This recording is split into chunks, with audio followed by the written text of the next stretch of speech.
কাশ্মীর সীমান্তে চলমান উত্তেজনার মধ্যেই ভারতকে কড়া হুঁশিয়ারি দিয়েছেন পাকিস্তান জামায়াতে ইসলামীর সাবেক আমির সিরাজুল হক। এক ভিডিও বার্তায় তিনি বলেন, যুদ্ধ শুরু করেছে ভারত, কিন্তু এর শেষ করবে পাকিস্তান। তিনি পাকিস্তানের সশস্ত্র বাহিনীর তাৎক্ষণিক ও দৃঢ় জবাবের প্রশংসা করে বলেন, গোটা জাতি সেনাবাহিনীর পাশে রয়েছে। দেশের সার্বভৌমত্ব ও আঞ্চলিক অখণ্ডতা রক্ষায় সবাই ঐক্যবদ্ধ ও সজাগ।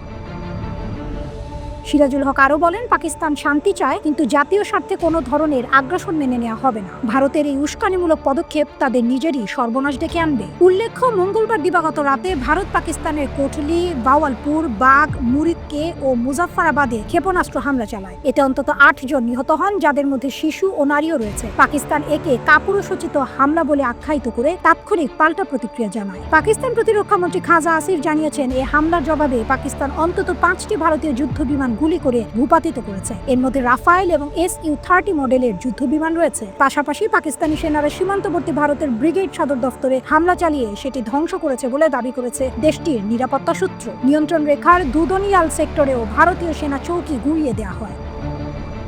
রাতভর চলা গোলাগুলিতে ভারত জানিয়েছে, পাকিস্তানের গুলিতে তাদের 3 জন বেসামরিক নাগরিক নিহত হয়েছে। এদিকে জাতিসংঘ মহাসচিব আন্তোনিও গুতেরেস এ ঘটনায় গভীর উদ্বেগ প্রকাশ করেছেন। একই সঙ্গে সাবেক মার্কিন প্রেসিডেন্ট ডোনাল্ড ট্রাম্প ভারতের আচরণকে লজ্জাজনক বলে মন্তব্য করেছেন। সূত্র জিও নিউজ।